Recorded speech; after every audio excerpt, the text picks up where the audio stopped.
Hey guys, welcome to episode 4 of the RebornFootball podcast. I'm Tanere Tans. And I'm Fuego. Today, as usual, we're going to get into our verse of the episode first before diving into the football content. So, The verse of the episode today is Matthew 7, verses 3 to 5. And it says, "Why do you look at the speck in your brother's eye, but not consider the plank in your own eye? Or how can you say to your brother, 'Let me remove the speck from your eye,' and look, the plank is in your own eye? Hypocrite, first remove the plank from your own eye, and then you will see clearly to remove the speck from your brother's eye." so the biblical story that we're referring this verse or these verses to today is the story of David. So I think this is our second time referring to David. And it is a story of when David committed was at his lowest, committed his worst sin, at least his worst documented sin in the Bible, when he lusted after Bathsheba, and he basically arranged the death of her husband so that he could have her. And so that was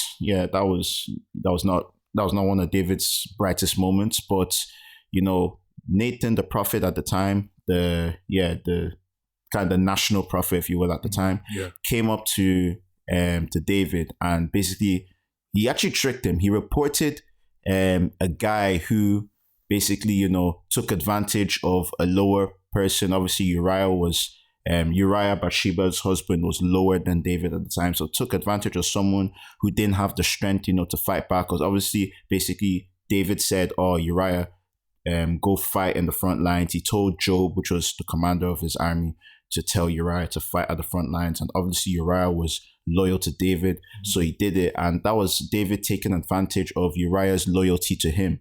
So basically Nathan was like, "Oh yeah, there's this guy that, took advantage of someone and did something really horrible, etc., etc." And then David rose up in anger and was like, "Oh, now this person, we got to kill this person. This person needs to be, castrated, whatever, etc., etc." Yeah. And then Nathan, now turned around and said, "That's you."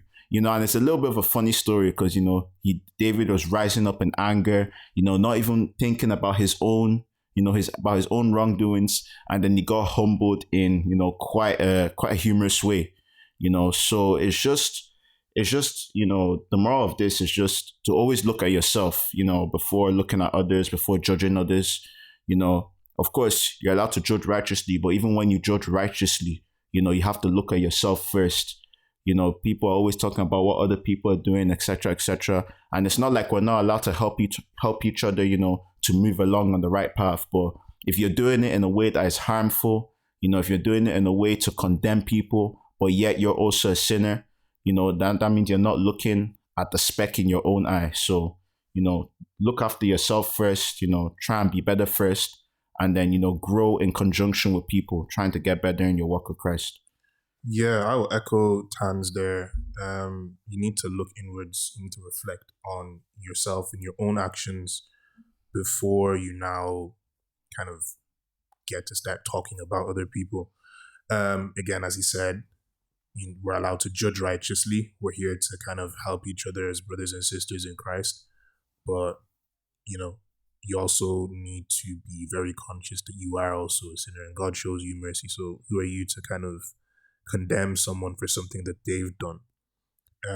One other thing that I would point out about that story is from there, David's reaction kind of saved him in a sense. So obviously David had committed a grave sin and he was going to be punished for it. So every action has a consequence. And this story shows us that. So Nathan basically outlined the curse that God had placed on David for what he had done.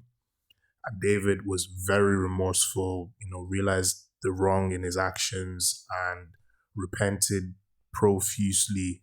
He fasted and all that stuff after he was told that the child that his wife was going to bear was going to die.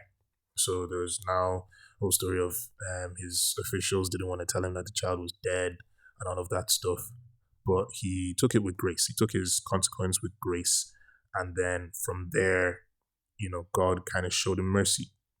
So I guess that also tells us that, no matter how bad the sin that one has committed, there's always room for mercy if that person is truly repentant and, turns away from that sin. So the same woman who had the child that died was the woman who gave birth to Solomon. And we know the story of Solomon, how he built God's temple and how David's kind of family, David's blood runs through all the way down to Jesus Christ. So even though David was a murderer and had taken a man's wife, he was still basically an ancestor of Jesus Christ. It just goes to show that God shows mercy on those who truly repent. Man, the guy Jesus was called the son of David, I mean, that's probably the biggest, mercy or grace that God could have showed him in that situation. So we're going to move into the football content now. And this week, we're going to start with the recent PFA Awards, which was, I believe, last Thursday, 27th. I mean, I'm not sure anyway. I know it was last week anyway at the time of recording.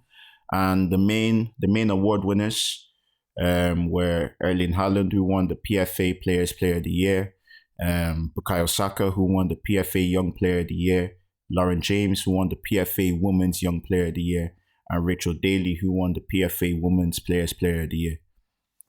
Yeah, I mean, no real surprises as such in the men's awards in terms of like nominees. I do remember we had Saka got a nomination, didn't he? Yeah, for the men's award. For the senior award, it was Haaland, Rodri. I'm not sure Rodri. Actually, no, not Rodri. It was Haaland, Odegaard, Saka, Kane, did Stones not? Stones and KDB. Yeah. KDB, yeah. Those were the six for players player. And then for young player, Saka, Haaland, Martinelli. Yeah. Did Saliba not get one? I think so.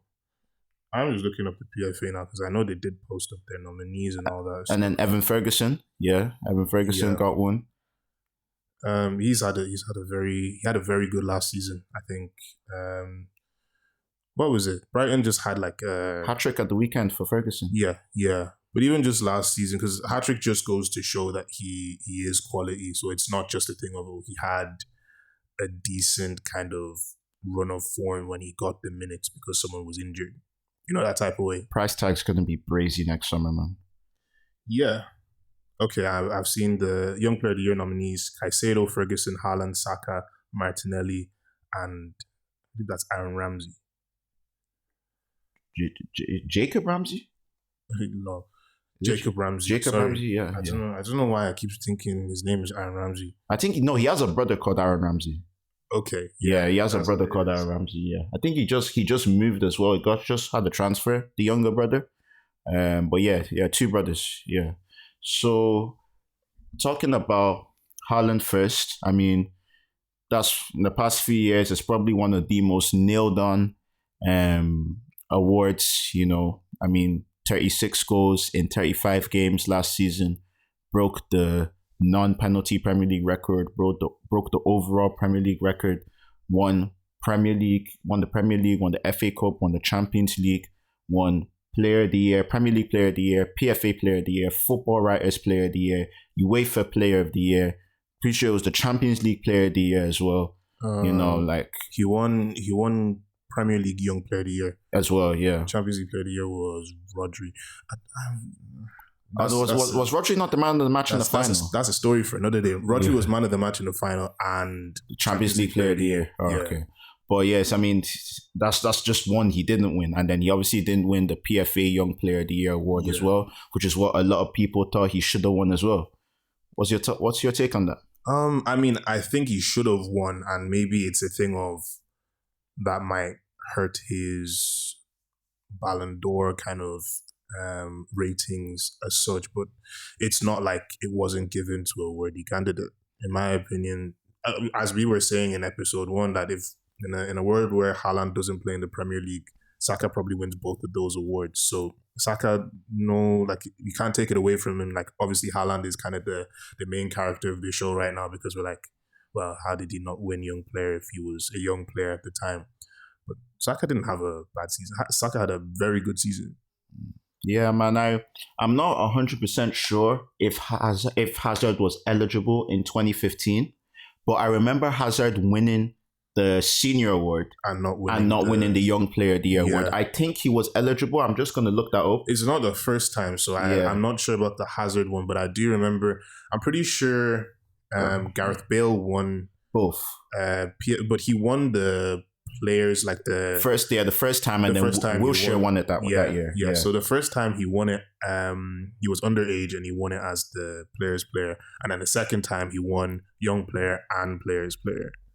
Just looked it up there, and Hazard was eligible in 2015, and I'm pretty sure he was nominated, but Harry Kane won young player of the year. So the young player of the year one, I think it's one where sometimes more personal opinions can come into play because it is a players voted award. Yeah. So maybe like it takes a lot to win both. I think in the Premier League era, it's only Ronaldo and Bale that won both in the same season. Yes. And even the season after that, Ronaldo was eligible and had an even better season than the one where he won both. He scored 31 goals, 42 in all competitions, won the Premier League, won the Champions League, and that same year he won the Ballon d'Or. But Fabregas won Young Player of the Year. Now, not that Fabregas wasn't worthy. Exactly. Pretty sure Fabregas had 7 goals, 17 assists in the Premier League that season. But there's just, it takes a lot to actually win both awards. It might not even be a talent thing. It might just be the players voting because players are human. They have some players they might not like. Can't imagine the defenders like Haaland too much. So so it's one of them things. I think it's another thing there for Ronaldo, right? At that point he was established because he's established as one of the, like he's a wonder kid in the first year where he wins. I think he won 7 individual awards. Yeah, he won all the available individual awards. Available individual awards that year. So he was a wonder kid. He establishes his craft then by winning all of those awards. And the next season, you just expect it from him. So when he delivers, it's like, yes, it's great because he's only maybe 20 or 21, but at the same time, you now view him as one of just the best players there. I think that's the level at which people like Haaland, people like Mbappe are kind of at, that giving them these young player awards when you have players who are literally just entering their 20s. It's not even the age thing though, because Haaland is still quite young, but I fully get what you're saying, because it's like if you even want to switch it to the NBA for a moment, I don't think, now I might be wrong, but even if I'm wrong, it's very few. Like it's not often where a player wins MVP and Rookie of the Year. Like you kind of want to think about the Young Player of the Year award as Rookie of the Year. Of course, it's not quite, because you can't win it back. You can win it back to back. It doesn't have to be your first season, but it kind of has that Rookie of the Year vibe to it, where like giving it to a guy like Ronaldo in that point, like Haaland, it feels they're not fresh anymore. It doesn't embody the award. You know what I'm saying. Like to win, even the fact that Bale winning PFA Young Player of the Year 2013, maybe there were no outstanding candidates apart from him. That's probably what happened because I won't lie, I'm pretty sure he was already like 23, 24 around that time. Even that is a bit questionable. Like the only one where I would say, he fully deserved it no matter what was Ronaldo. Because Ronaldo, that was his breakout season. Yeah. And his breakout season just happened to be him being the best player in the league. So, it happens. But so that's Haaland, Saka, Lauren James. That's another one of note. Yeah. Lauren James. I mean, I've been watching a bit of her, saw a little bit of her clips of the World Cup, seen some of her skills, some of her moments during the WSL season last season. And then obviously, she did have her big, moment of madness at the World Cup. But despite that, I mean, she's a talented player. When she's on the ball, it just looks like she has all the time in the world. In addition to, that talent, the technical skill that she has, she also has, strength, hold players off. I see her, she's young. I'm pretty sure she's younger than Reece James, and Reece James is 23. She's 21. Yeah, she's 21. So, like she's young and she's just, You see her bullying players physically. She's a top quality player. You know, arguably already one of the best players in the WSL. Yeah. I mean, other than even say with the whole World Cup thing, the fact that she does have age on her side, still being quite a young player, it's one of those things where she has the talent, she has the skill, and that type of thing just gives her the extra bit of experience, if that makes sense. Yeah. Where obviously not everything goes your way in football. Sometimes you will get frustrated, and sometimes, you know, it comes to that, but how you react then is everything in football. So it's just something that I think we see as a rash kind of decision. Generally, not even just us, say us, because we watch football and we understand the type of things that go on.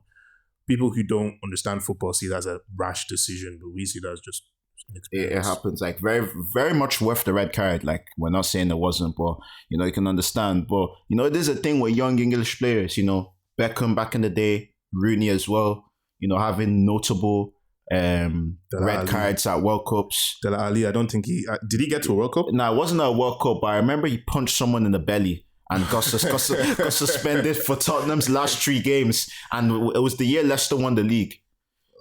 You know, but yeah, like, it happens. It doesn't take away from her talent. Yeah, you know, and I expect her to be, you know, one of the best players in the entire women's game for years to come. You know, even her brother said that, and I don't know how true this is, but even her brother said that she's better than, you know, some of the players in the Premier League. Maybe, but I wouldn't want to be the one to make that judgment.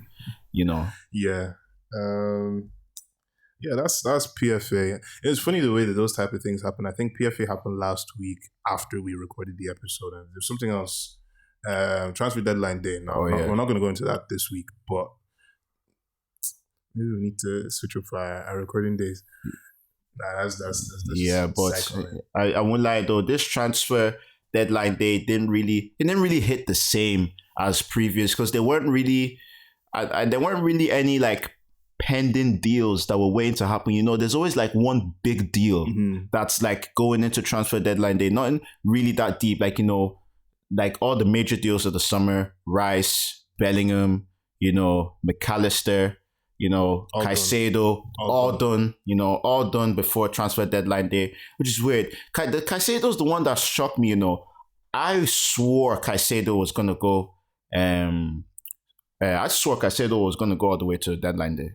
Like, that I won't lie, that had deadline day written all over it, in my opinion. I mean, it had the potential to, but then you also have to think about how much money are we talking about? Because if we're getting to a bidding of 100 mil 2 weeks before, like, both teams are over 100 mil 2 weeks before the transfer deadline day, how long is it going to keep going? Like, they're not going to keep adding like 1 mil.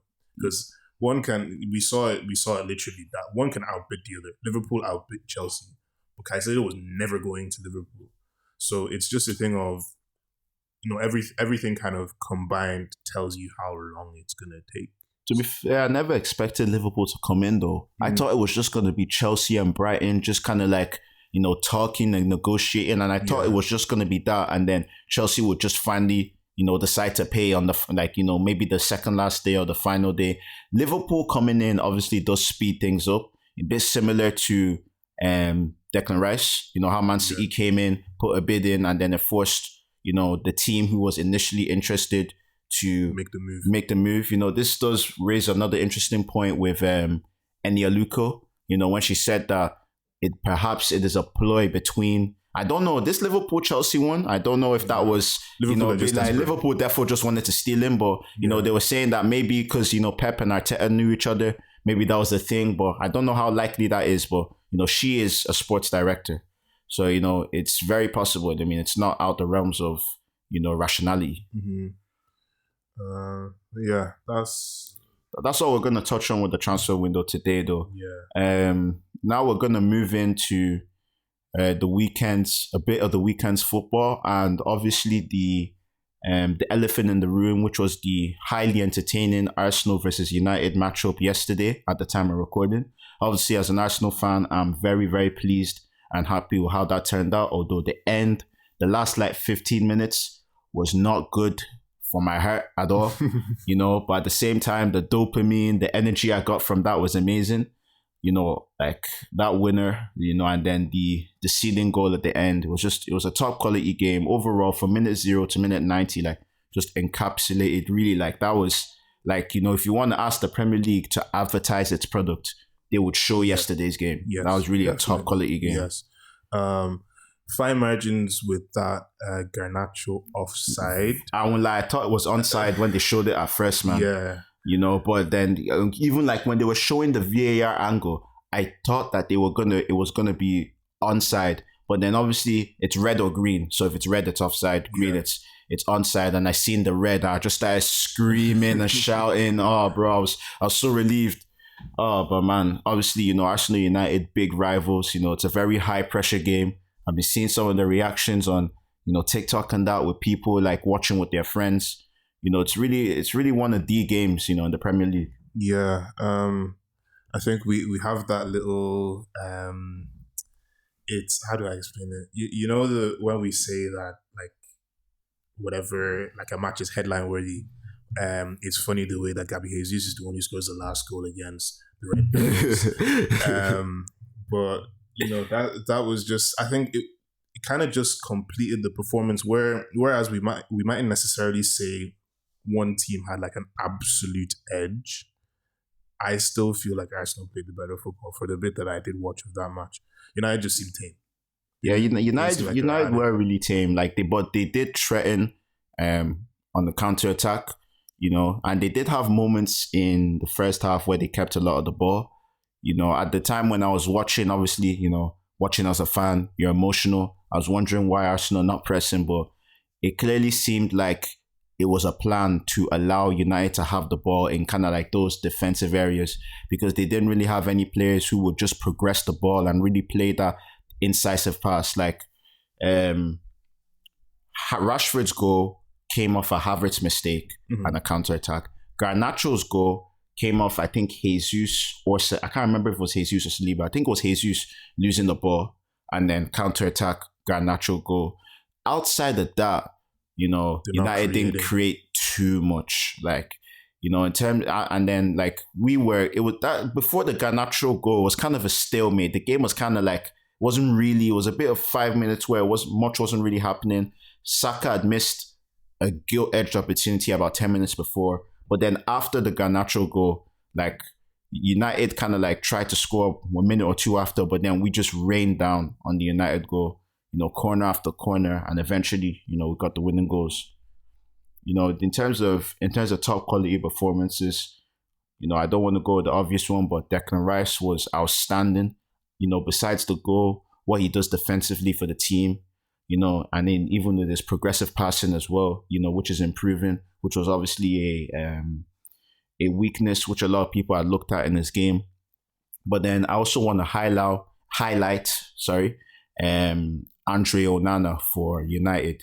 I said that could be a really good transfer for United, and even though United lost, the way he just raises the floor, the technical floor of the United team. Because I was watching that game, even though they were having that passing that I didn't really buy, like they weren't really doing anything, the fact that they were able to even keep the ball comfortably without being pressed, it's just a testament to how comfortable Onana is on the ball. He'd be dribbling out, and you can't even go press him like that really hard because he's actually comfortable with the ball. And you could just see, the real step up in level from from De Gea to Onana. Yeah, just again goes to show that goalkeepers have to be good with their feet now.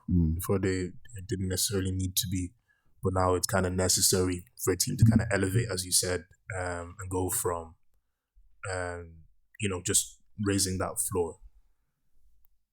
I mean, if we're talking about other kind of good performances, we had a few outstanding individual performances in different games this week. 3 hat-tricks, three strikers, 3 hat-tricks.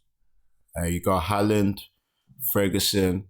I mean, Son is a winger, but like inside forward, whatever you want to call him. We could call him a striker. At this point, I think until they fill the Harry Kane hole, he's not really.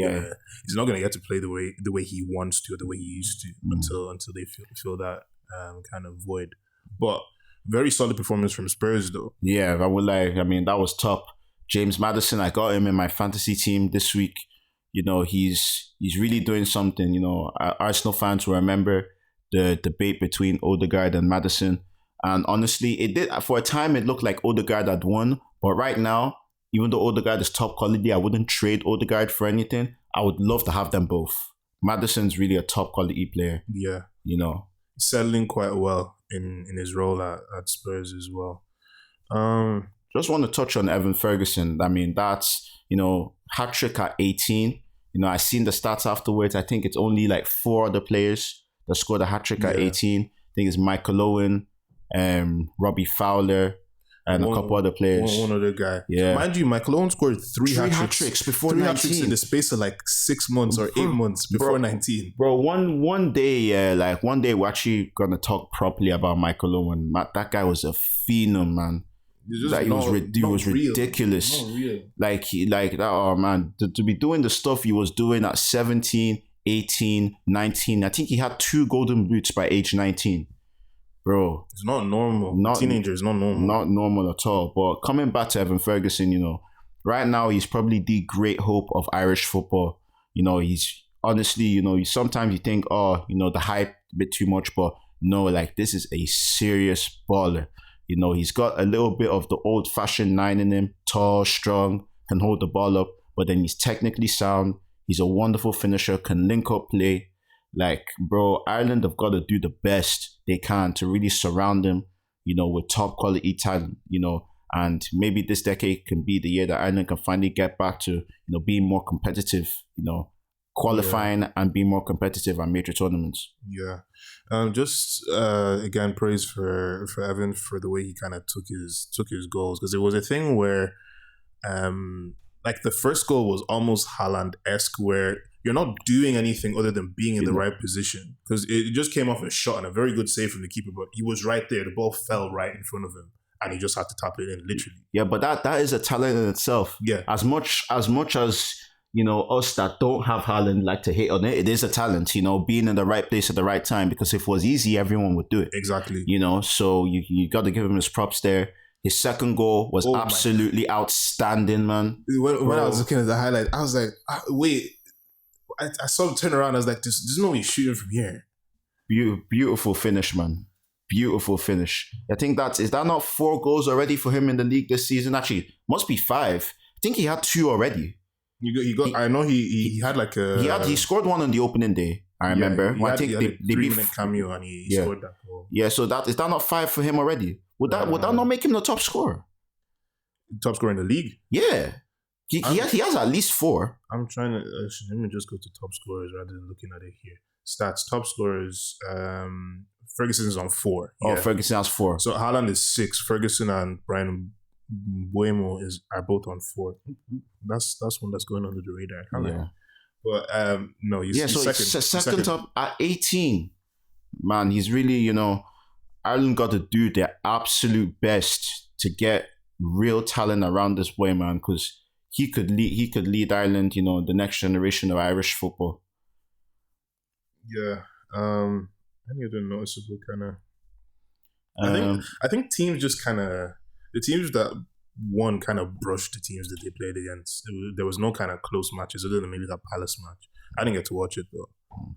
I mean, Palace are looking decent this season. Eze is a player that I've taken a liking to for a long time. I have to give credit to my boy Salako. He's the one that put me on like 2020 when he was still playing for QPR.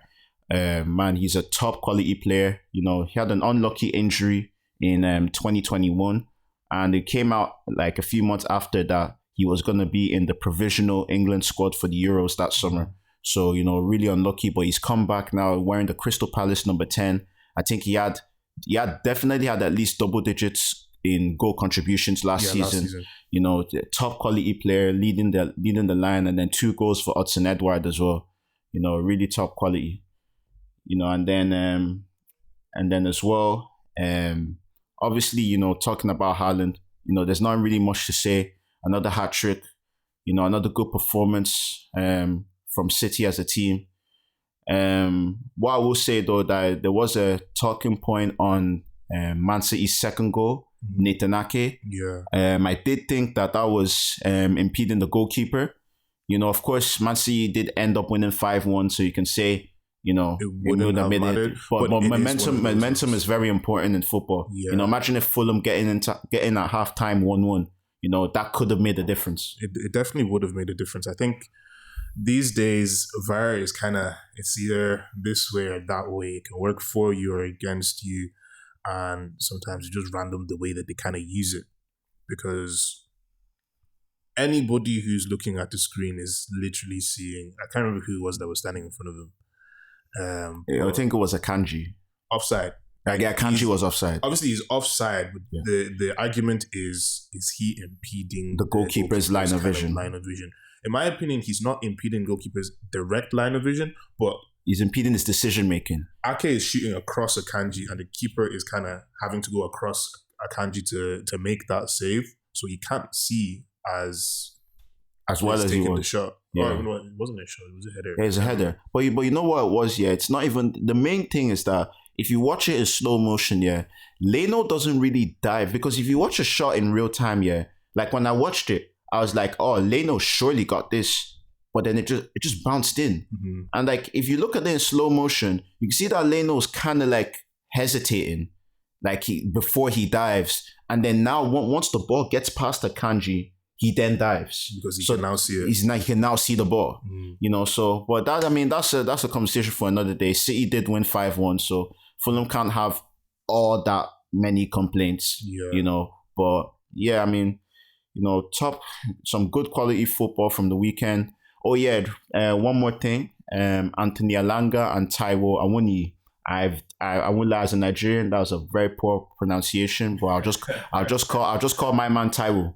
Taiwo and Elanga up front for Nottingham Forest. That is a lovely little combination there. Taiwo playing the passing to Elanga for his goal at Stamford Bridge at the weekend. And then, even moving on to the amount of strikers that Nigeria are producing. One day we'll produce a defender, man. One day. I just seen our squad today, man. 4 midfielders and like 8 forwards. It's I don't know. It's one of them. As a young black man, you don't want to defend, like you want to score goals. That's been me. Like that's even us growing abroad, bro. Imagine the brothers back home. Do you think anyone's playing defense at home? You're watching Messi and Ronaldo on the TV. Obviously, you want to score goals and be like them. You don't care about who's even a noticeable defender that has been maybe for Nigeria. I mean, Yobo. I think there was this guy back in like the 90s. I think he played for Chelsea. Babayoro, I think Celestine. I can't remember, but. Like even in Nigeria, like it's midfielders and attackers that we've usually had good talent of. But even midfielders, like defensive midfielders, and Ndidi is not really, he's not the level that he was at 3 or 4 years ago. He's not really at those levels anymore. But hopefully Nigeria can produce some talent in positions other than strikers, because we have too many strikers. We can't play all these strikers on the pitch. Got Osimhen, Taiwo, Gift Orban, what's his name? Victor Boniface. Like we've got so many forwards. This is not even talking about the wingers like Chukwueze, Moses Simon. Too many forwards, man.